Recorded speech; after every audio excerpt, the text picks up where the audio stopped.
नमस्कार दोस्तों। एक बहुत दिल दहलाने वाली घटना आपको बता रहा हूँ कि ये घटना उत्तर प्रदेश के कानपुर शहर की है। एक करोड़पति की पत्नी किस तरीके से अपने पति को एक अवैध संबंध में उसको ठिकाने लगाती है और उसे अपने लाइफ से हटाना चाहती है ताकि वो किसी और के साथ रिलेशन में रह सके। इसके लिए उसने न जाने क्या क्या पैतरे आजमाए और इसके बारे में आपको बता रहा हूँ कि ये घटना अभी 4 नवंबर को घटी है और पुलिस ने इसकी पूरी समस्या को सुलझाया। जो केस फाइल किया था, उसके हस्बैंड के पति जो हैं, उसके भाई ने केस फाइल किया था क्योंकि उसकी जो पत्नी थी उसने कहीं न कहीं एक हत्या दर्शाया कि भाई मेरे हस्बैंड को हत्या कर दिया गया, लेकिन सारी की सारी साजिश इसी की था। तो इस केस के बारे में आपको आज बताने का हम कोशिश कर रहे हैं।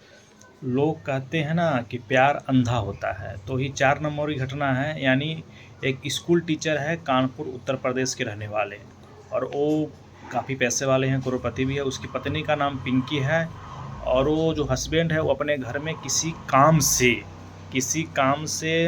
घर के काम से, मतलब कि जो सेंटरिंग का काम होता है, तो उस काम से मतलब कि उन्होंने अपने कुछ मज़दूर और कुछ राजमिस्त्रियों को अपने घर पे लगाया था ताकि हमारा घर का काम चल सके।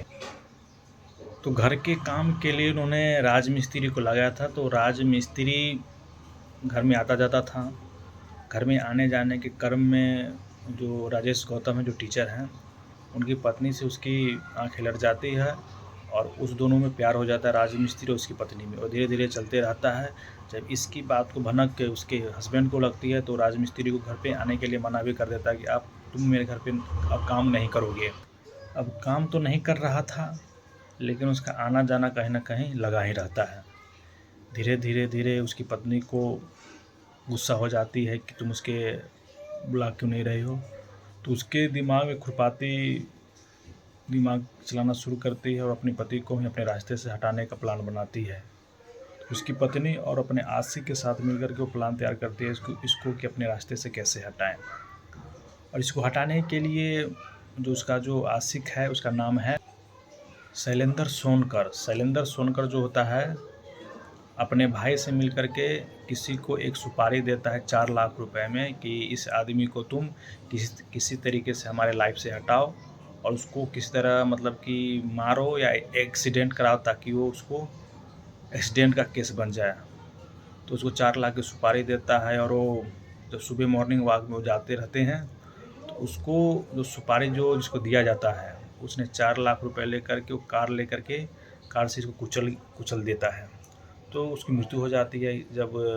और जो राजेश गौतम है, वो भाई को देखते हैं कि ये कहीं ना कहीं एक्सीडेंट नहीं है, उन्होंने केस फाइल करता है। केस में जब पुलिस उसको छानबीन करती है तो छानबीन शुरू करती तो उसको सीसीटीवी कैमरे में पता चलता है कि भाई एक गाड़ी तो लगी हुई थी रोड पे, और जब वो इंसान आता है और जब वो गाड़ी लगी हुई पहले से, और जब वो टहलने के लिए आता तो गाड़ी चल पड़ती है और उसको कुचल दिया जाता है। उसको कुछ न कहीं हत्या का अंदेशा होता है और फिर उसको पुलिस उस एंगल से जांच करती है, और जांच करने के बाद, उस छानबीन करने के बाद ये पत्नी और उसके आशिक से पुलिस काफ़ी डांट डपटने और कड़ाई से पूछताछ करने के बाद पता चलता है कि कहीं ना कहीं दोनों की इसमें शामिल लोग हैं।